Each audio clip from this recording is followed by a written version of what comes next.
ഞാൻ ടോപ്പിലുള്ള കുറച്ച് അവാർഡുകൾ മാത്രം പറയാം. അതിൽ തീർച്ചയായിട്ടും ഏറ്റവും ഉയർന്നത് പരംവീർ ചക്രയാണ്. പരംവീർ ചക്ര ഇന്ന് വരെ കേരളത്തിലുള്ള ഒരാൾക്ക് അല്ലെങ്കിൽ മലയാളിയായിട്ടുള്ള ഒരാൾക്ക് ഇന്ന് വരെ, ഞാൻ പറഞ്ഞല്ലോ സ്വാതന്ത്ര്യത്തിന് ശേഷം ആകെ 21 പേർക്ക് കിട്ടിയിട്ടുള്ളൂ. അതില്ല. അത് കഴിഞ്ഞാൽ ആ സീക്വൻസിൽ വരുന്നത് അശോക് ചക്രയാണ്. അശോക് ചക്ര കിട്ടിയിട്ടുള്ള ശരിക്കും പ്യുവർ മലയാളീസ് എന്ന് പറയാൻ 3 പേരാണ്. ഒന്ന് എൻ ജനാർദ്ദനൻ നായർ എന്ന് പറയുന്ന ആലുവക്കാരനായിട്ടുള്ള ഒരു വ്യക്തിയായിരുന്നു. അദ്ദേഹം 2003 നാഗാലാൻഡിൽ വീരമൃത്യു വരിച്ചു. അദ്ദേഹത്തിന് അശോക് ചക്രവും കിട്ടിയിട്ടുണ്ട്, രണ്ടാമത്തെ അവാർഡായിട്ടുള്ള കീർത്തി ചക്രവും.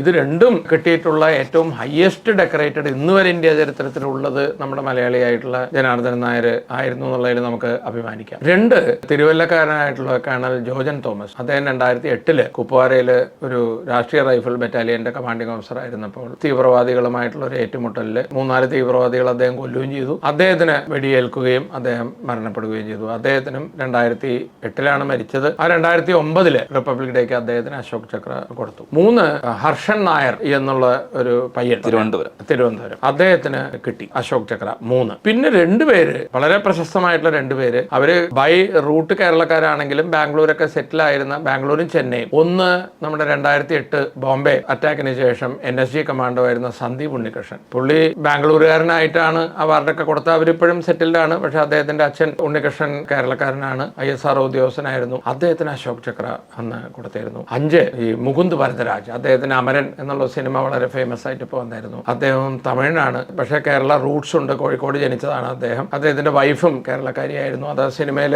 എല്ലാ ഡീറ്റെയിൽസും ഉണ്ട്. ഈ 5 പേരാണ് നമ്പർ 2 സീക്വൻസിൽ വരുന്ന പരംവീർ ചക്ര കഴിഞ്ഞിട്ടുള്ള അശോക് ചക്രം നേടിയിട്ടുള്ള കേരളീയര്. പരംവീർ ചക്ര സീരീസിൽ വരുന്ന അടുത്തത് മഹാവീർ ചക്രയാണ്. ആ മഹാവീർ ചക്ര ഇന്ന് വരെ നേടിയിട്ടുള്ള ഒറ്റ ആള് അന്ന് ഹവൽദാർ ആയിരുന്നതും 71 യുദ്ധത്തിൽ ഹവൽദാർ ആയിരുന്നതും പിന്നീട് ക്യാപ്റ്റനായിട്ട് റിട്ടയർ ചെയ്തിട്ടുള്ള, ഇപ്പം മരിച്ചുപോയ അദ്ദേഹം ഒരു 2-3 കൊല്ലം മുമ്പ്. അദ്ദേഹത്തിന്റെ പേര് ഫിലിപ്പോസ് എന്ന് പറയുന്ന ക്യാപ്റ്റൻ ഫിലിപ്പോസ് ആയിരുന്നു. കോട്ടയംകാരനാണെന്ന് തോന്നുന്നു. അദ്ദേഹത്തിന് മഹാവീർ ചക്ര കിട്ടിയ വയസ്സ് കാലത്ത് ഇപ്പൊ 2-3 കൊല്ലം മുമ്പ് അദ്ദേഹം മരിച്ചുപോയത്. പിന്നെ വീർ ചക്ര കിട്ടിയ കുറെ പേരുണ്ട്. പക്ഷെ അതിൽ എടുത്തു പറയേണ്ടത് കാർഗിൽ യുദ്ധത്തിൽ വീർ ചക്ര കിട്ടിയ, വീരമൃത്യു വരിച്ച തൃപ്പൂണിത്തറക്കാരനായിട്ടുള്ള ലഫ്റ്റനന്റ് കേണൽ വിശ്വനാഥൻ ആണ്. അദ്ദേഹത്തിന്റെ വൈഫ് തൃശ്ശൂർ സെറ്റിലാണ്, ജലജ വിശ്വനാഥൻ. അദ്ദേഹത്തിന് വീർ ചക്ര മരണാനന്തര ബഹുമതിയായിട്ട് കൊടുത്തു. ഇവരാണ് എടുത്തു പറയേണ്ട കേരളക്കാരായിട്ടുള്ള മെഡൽ വിന്നേഴ്സ്.